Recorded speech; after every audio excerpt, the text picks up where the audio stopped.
I've been intrigued by the idea of a Velomobile for a while. It seemed ideal for riding in the harsh Minnesota winters, but the price tag? $5,000 or more just for a used one? I wouldn't call myself cheap per se, but to me that's an awful lot of money for something I would only be using for a weekend ride or two in the cold, especially since I've never spent more than $2,000 on a bike. However, I like to build things, and in online forums I ran across some people who had built Coroplast shells for trikes. I got a really good deal on a Trice-T trike, and I started building a shell. The resulting creation was interesting. Yeah, it made the trike a little bit faster, but it really wasn't any faster than my fastest two-wheeled recumbent. It was also incredibly awkward to get in and out of and looked, let's be honest, ridiculous. Now, I'm not one to be dissuaded by a poor result, so I decided I was going to try to build a proper monocoque Velomobile. I mean, it's just a composite shell with bicycle parts, right? How hard can that be? And it totally had to cost less than buying a used Velomobile.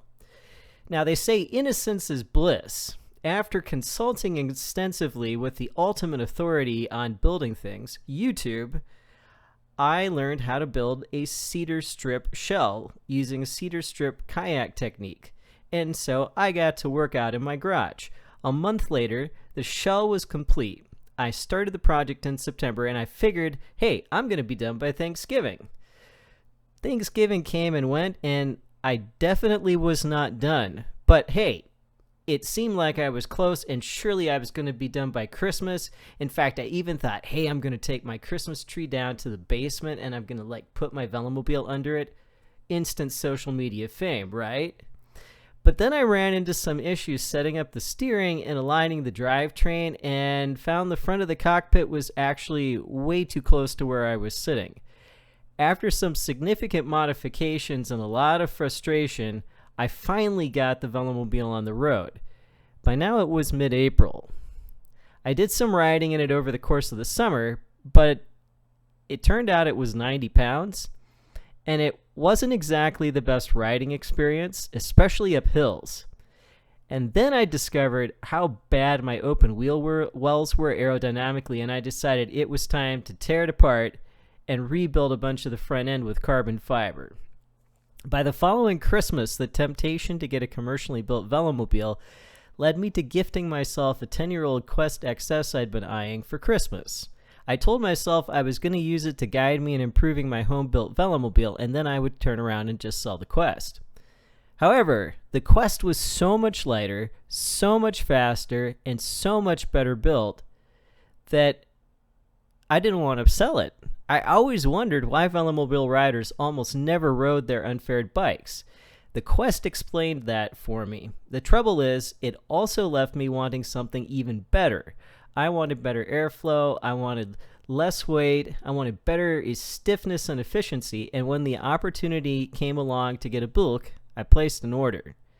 Between the build costs of the Cedar Strip Velomobile and the purchase cost of the Quest XS, I had now managed in my budget-minded approach to invest roughly the same amount as I spent on the bulk.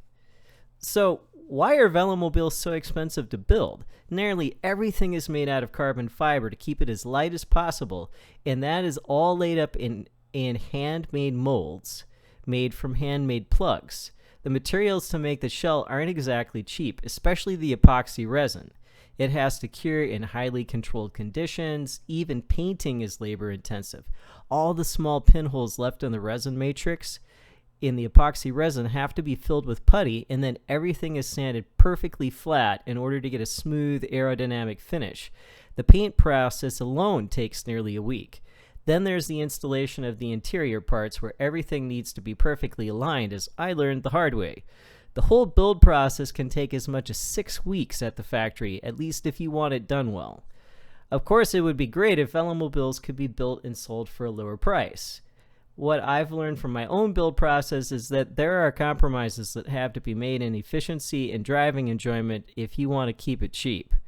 Some efforts to produce a robust and inexpensive Velomobile have been made, For instance, an Australian company offers a rotational molded velomobile that's virtually indestructible. It's also over 70 pounds and not particularly fast.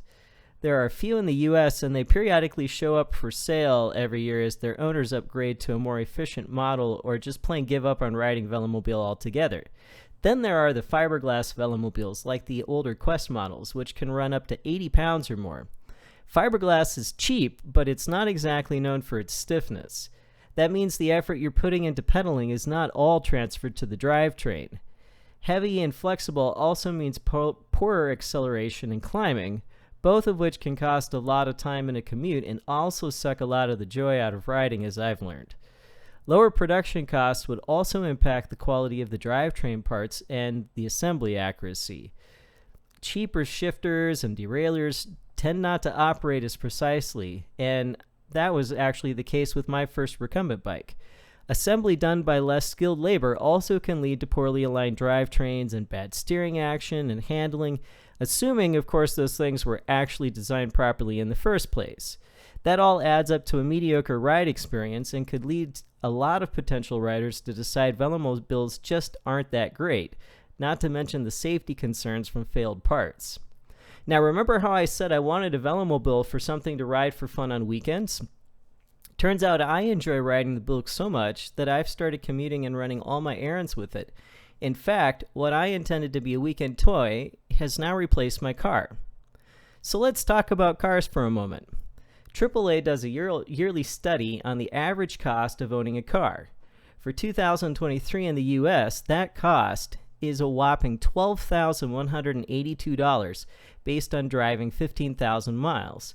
That factors in depreciation, gas, maintenance, taxes, registration, insurance, and loan payments. Obviously, these figures are going to vary based on the car and the driver, but comparing that yearly cost to the purchase price of a velomobile gives an interesting perspective. Yearly maintenance on a velomobile generally runs maybe $100 or so for a nice set of contact urban tires and a bottle of chain lube. Maybe every other year you buy a new chain, about $120. There are no yearly registration fees, no taxes, no insurance requirement.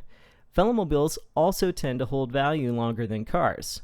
Obviously, it's going to be hard to haul your family around in a velomobile, but a family could potentially replace at least one vehicle with a velomobile, and you always can get a trailer and haul your kids behind. Based on the number of single-occupant vehicles I see on the road when I'm commuting, there appears to be an opportunity here for quite a few people. There are other potential savings from switching to a velomobile as well. The average healthcare costs in the U.S. is $12,000 per year, roughly the same as owning a car. The biggest health issues here currently are heart disease, cancer, opioids, obesity, and lower respiratory diseases. Now, cycling may not cure all of these things, but it sure can help. I've found I'm more motivated to eat healthier, I sleep better, I'm more productive and happier since commuting by velomobile. Some people may also find riding velomobile eliminates the need to have a gym membership, potentially saving another chunk of cash. Yes, cycling everywhere takes longer, but I was already spending 45 to 60 minutes a day exercising. Now that time is rolled into my commute. Now you could also just buy a cheap bike and commute with that, and for people in milder climates, that's a legit option. For me, a velomobile, despite being a bigger investment, made the most sense. I like the weather protection, the greater efficiency, the fact that carrying cargo doesn't impact aerodynamics, and the enhanced safety and visibility from having a shell. That said, there are people who build their own velomobiles and are sufficiently happy with the result. For some people, they're simply looking for weather protection and can live with the compromises in performance. For me, it wasn't until I had a Buick that the performance level was close enough to a car for me to actually go car-free. So yeah, velomobiles, like a lot of these things these days, are expensive, but the quality you get for investment is significant and something I think is worth saving for. In the long run, you'll earn back a large portion of that investment in savings on transportation expenses. It took me a lot of time and money to appreciate the design and construction complexity of a velomobile. While I would have preferred not to learn the hard and expensive way, I definitely can appreciate the quality of a commercial-built velomobile a lot more now. As always, If you're interested in learning more about Velomobiles, click the link in the description where you can find information about the Velomobile I ride and contact me for help in setting up a test ride or getting your own Velomobile. As always, thanks for watching, ride safe, remember to like and subscribe, and I'll see you in the next video.